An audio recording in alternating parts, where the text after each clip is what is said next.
it still happens. I still get in front of the odd group where you'll get that question. So is it okay to fell trees then? And I really like the fact that somebody comes from that. I'll call it a naive position, which might seem a little bit unfair, but I say that because actually once we've had the conversation, they say, I get it now. So I feel it's not ignorant. It's not a position of sort of a protectionism. It's just not understanding necessarily. And the fact that most of our woods are managed landscapes. They are what they are because of man's intervention. We don't live in a wild country that has huge swathes that are untouched by man.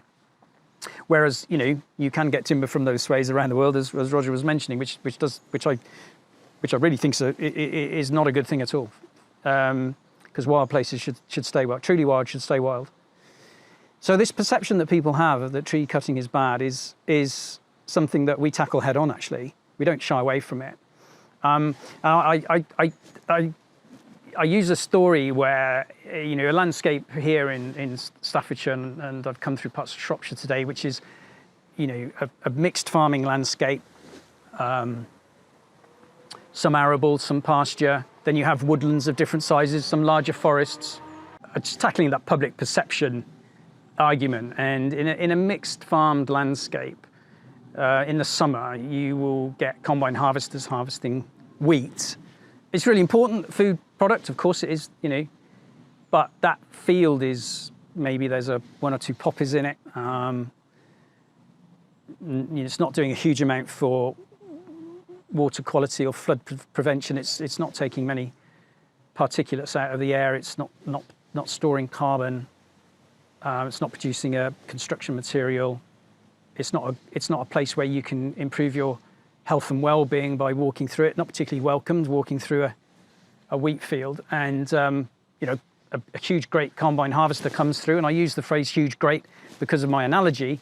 And on holiday, little Johnny might draw a picture of that and show it to mum's nice combine harvester.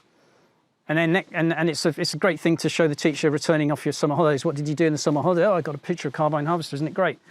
And then next door there's a woodland, and there's a timber harvester working, and the trees are coming down, and you're creating this wonderful material, and you're opening up. Light comes through to the forest floor, and the insects are going to thrive in that following 12 months. And the insects on that floor are going to go and actually pollinate the crops in the farm next door.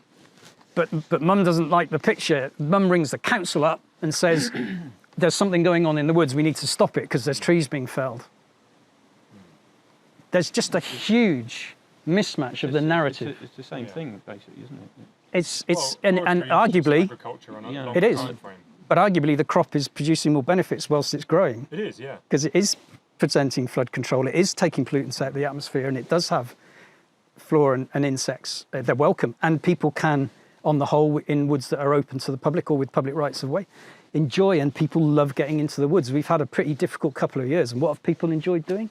Getting out into the woods. Exactly. Yeah, it's so important. It's so important. And people, I think, it's because, as you said, with Extinction Rebellion and things, trees become the focal point because there's such emotive structures. I mean, we were both involved with the tree charter, and a huge part of that was around public engagement, and the amount of people that got involved with that was huge. And the people got involved because they love the woods, they love protecting trees, and it's a very easy thing to get behind. It's like the panda with WWF. It's a flagship species. It's a species that people can get behind. It's an attractive species. You get behind it and you support it. And trees, are much the same thing on a more broader sense for the environment. But that in itself creates a problem when it comes to managing those and using them. But I'd rather have someone who questioned what you're doing so you can explain than a kind of shut down argument. And so it is good that people care, because it comes from a position of caring.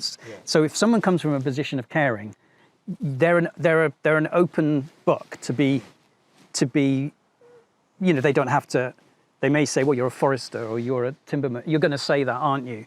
But at least they get to hear what we understand from what we do on a day-to-day basis, and that deeper knowledge around what is a